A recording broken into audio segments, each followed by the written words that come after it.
My name is Quinn Duffy. I'm the game director on Company Heroes 2.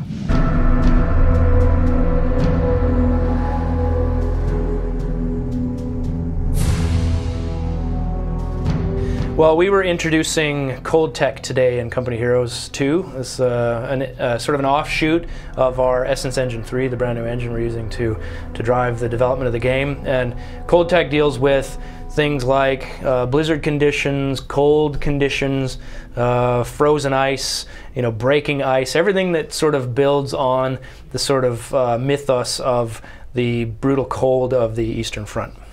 Well, yeah, the mission we showed today was we call it General Winter, and this is really to introduce this sort of neutral third player into the Company Heroes 2 experience. He's pervasive cold. He's blowing wind. He's was death to tens of thousands on the Eastern Front through conditions such as hypothermia and frostbite. And these are things that we're introducing into the experience. Really trying to give players an authentic cold weather experience and seeing how they adapt their gameplay styles to it.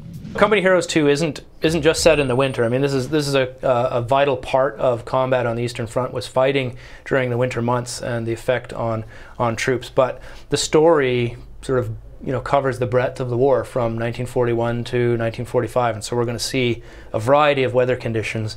But the cold weather stuff is the most, I think, has the most gameplay impact. Players have to deal with exposure and being careful with their troops and managing vehicles on ice. And there's a real sort of cause and effect in their decision making at the tactical level. I mean, in Company Heroes 2, you're going to encounter a number of cold weather conditions, deep snow among them. And in deep snow, troops are, they're encumbered by movement through the deep snow. It increases their travel time, which increases their exposure to the cold. And of course, in the cold weather, they can suffer from hypothermia and the other ill effects of cold weather. And members of your squad will actually fall out of the column and they can freeze to death. Well, there's a number of ways we illustrate to the player how their troops are suffering under these conditions. We've got a lot of new ambient animations, so troops will sort of rub their hands and stamp their feet and the kinds of things that as a Canadian I do almost daily. So there's that. It's part of our our research into the cold weather Eastern Front is just being from Canada. That helps. But also graphically through the user interface, the troops have a little cold weather thermometer on their tactile icon that tells you when they're going to get cold. And when that thing bottoms out, you really have to get those guys into cover as quickly as you can. You can send your combat engineers forward and sort of stage the battlefield by putting in fires, and things like fires were a vital feature of combat on the Eastern Front. You needed those things to keep warm. At the same time, they let the enemy know where you are. So you have this really life and death decision to make. Do I light a fire and keep my troops alive, or do I risk sort of exposing them to the enemy? And then coming across a campfire, an enemy campfire, or troops around a fire, by knocking that fire out, you can quickly cause combat ineffectiveness on your enemy as well. And so that becomes an interesting tactical part of using fires, staging the battlefield or denying enemy their own fires. Yeah, in Company Heroes 2, ice becomes a vital and dynamic part of the battlefield. And we were really inspired by what we saw in battles like Operation Spark outside of Leningrad, where the Soviets forced their way across the frozen Neva River. And the unfortunate thing is they're still pulling tanks out of that river that went to the bottom during that battle. We saw some of those tanks when we visited St. Petersburg last year. So, I mean, ice is, it can be destroyed.